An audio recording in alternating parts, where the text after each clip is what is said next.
Hi, New Fear. Hippie here is here, and today it's time to see what appears on my YouTube recommendations.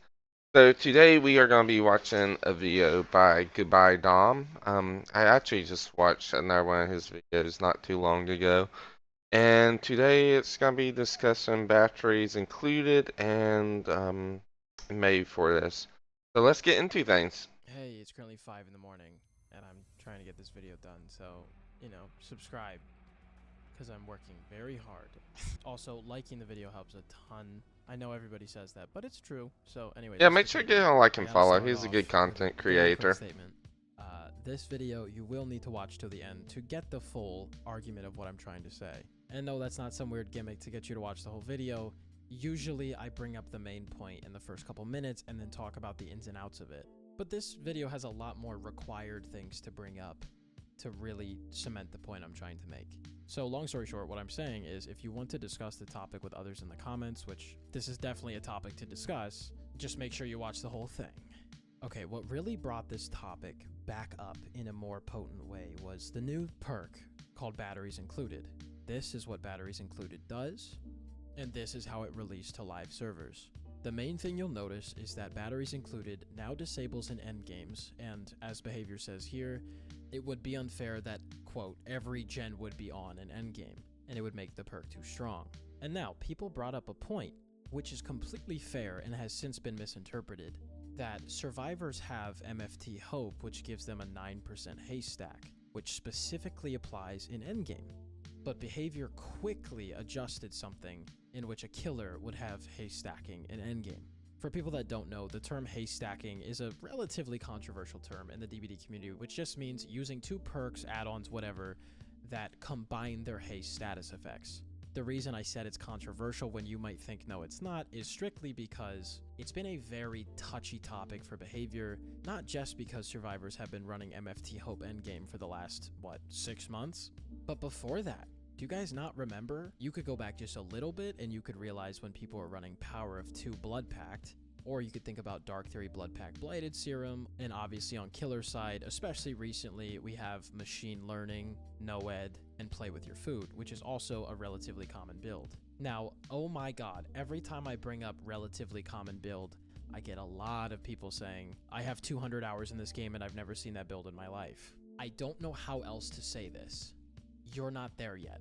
And that's okay, and I'm not judging, but I can prevent like 100 comments now That by is saying very that. true. When I first started DBD, I was a killer main only, and I saw so many killer mains complaining about DS on social media and the internet and stuff. And I was like, what is DS? I've never even seen this perk. People really just complain about nothing, which is kind of what I'm receiving in my comments now. So honestly, I understand where you're coming from. But let me put it this way. You can't really decide that what someone else says is false if you don't have a better understanding of their perspective. And to put in the simplest way possible, if you don't have a full understanding of this game, then you don't get to decide what's fair and unfair. Anyways, I've spent too much time on this point. Let's continue. Let me just hurry up and give you the main point of this video. People are upset because Batteries Included, a perk that stacks with a haste perk in endgame, is being reverted or buffed from its current state the same day MFT, a haste perk on the survivor side that stacks with an endgame haste perk, is being nerfed. And you might think when you only hear that information, oh my god, that's so unfair, they're favoring killers. But you and I, people with brains, understand that just because there's similarities doesn't mean they're identical. MFT, as long as you're injured, is consistent haste. And as we've talked about in a previous video, in the current meta where staying injured the whole game is actually a buff, most people stayed injured. And once the exit gates are powered, then Hope and Made for this combine to be 10% haste, making you the same speed as many killers in this game, making loops infinite. And it was very punishing on M1 killers, aka the weaker killers of the game that struggle more in Yeah, endgame, yeah. and against stronger, more meta killers, it didn't really do much, because obviously a Huntress can still hit you when you're really fast. This perk combo was really unhealthy because it was really broken against the weak killers, incentivizing everyone to only play full meta, and caused even more killers to bring regressions, just hoping they don't get the exit gates powered.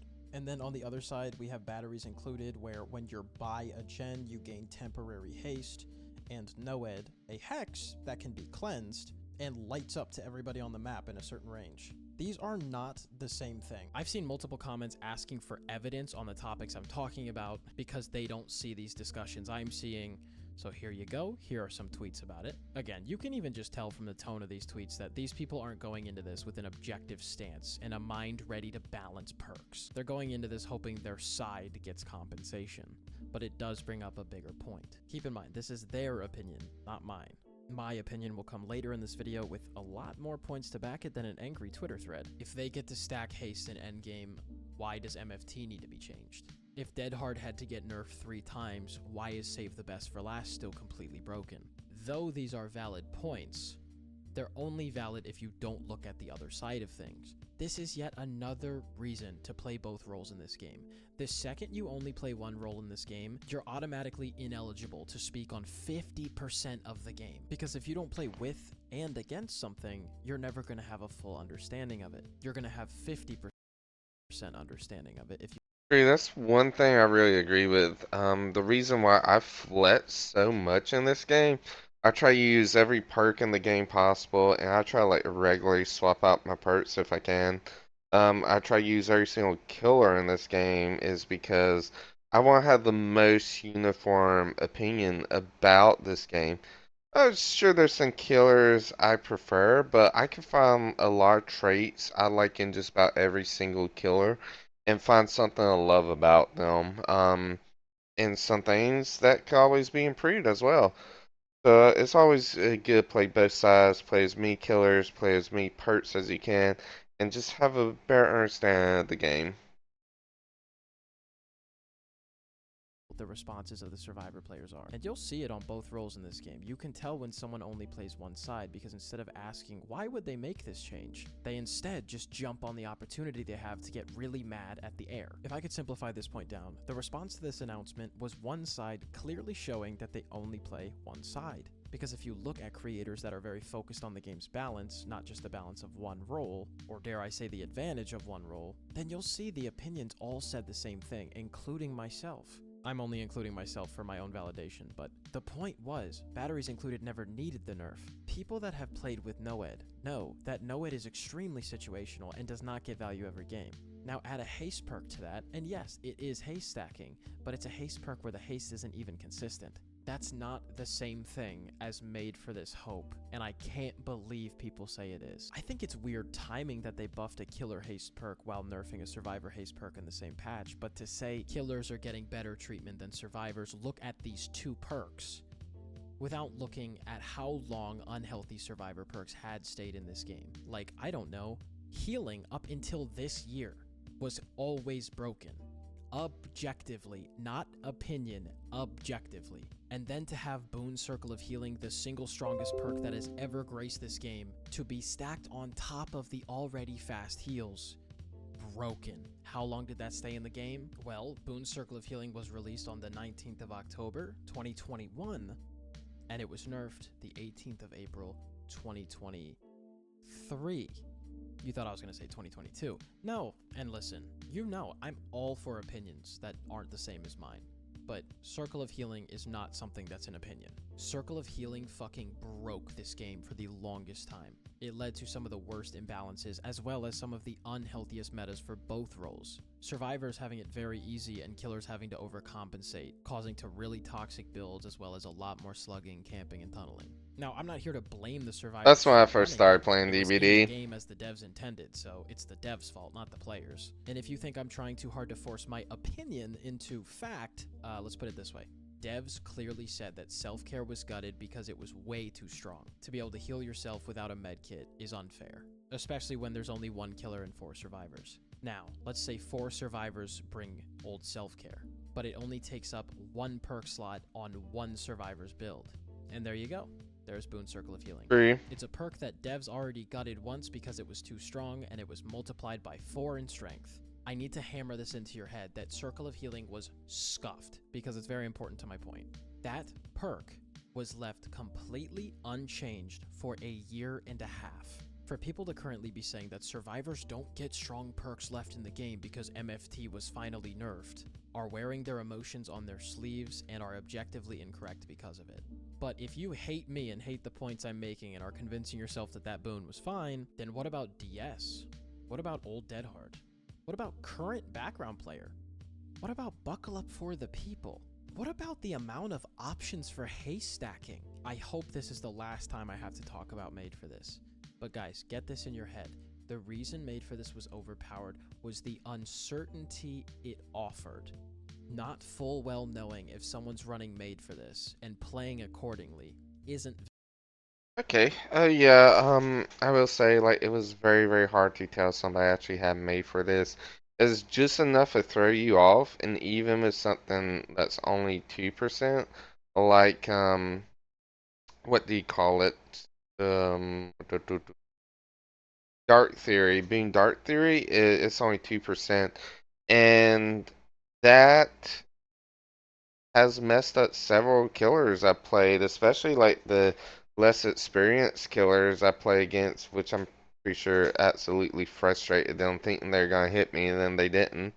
I would say like it's not as significant as the 3% that really, really throws people off. Um, yeah, just all made for this. The activation conditions were some of the easiest activation conditions in the entire game of just being injured. And then you get rewarded tremendously. Not only are you able to get to your objectives quicker, you're able to find people to heal them quicker, you're able to get to a gen quicker, you're able to get to a tone quicker, you're able to loop longer. Old May for this was just brutally overpowered. I still like Berries Included. Berries Included is a fine perk. I kind of do like how it has the range near generators. I kind of feel like there should be some other perks that kind of work based off of generator range. That would be a really interesting concept. Um, and I like how you can use just different builds with it. And Haystack, even though it's like Noed and Barriers Included can be inconsistent, you can still combine it with things like Chucky's duration add-ons. He has an add-on that makes him fly like 30% farther, combined with like another one that I think 7% or 8%, and then it allows for you to go across the entire map. Make sure you like and subscribe, and then maybe I can get some YouTube Premium, and then there'll be no more advertisements. Um, but yeah, back to the topic I was talking about. Um, yeah, Chucky's probably one of my favorite users of Batteries Include because of that, but there's quite a few, like, I like doing things quicker, so Batteries Included and Fire Up are actually some of my favorite parts, just because you do stuff quicker. You get rid of all the unfun parts of, okay, I gotta break a pallet, I got to, get to this place quicker, find this survivor. You get rid of all the unfun parts, and you just get straight back into action, which is the reason I love pace parts on killers, even more than I like it on survivors. So, yep, that's all I got to say today. Make sure you give him a like and follow. He made an excellent video. I'm happy to see his shaders were not as bright and colorful this video, where I got blinded the other day by looking at a completely red video. And I spoke too soon. I spoke too soon. I didn't even notice it. Well, anyways, I will see y'all in the fog. Y'all have a great and wonderful day. Bye bye. Uh, there we go.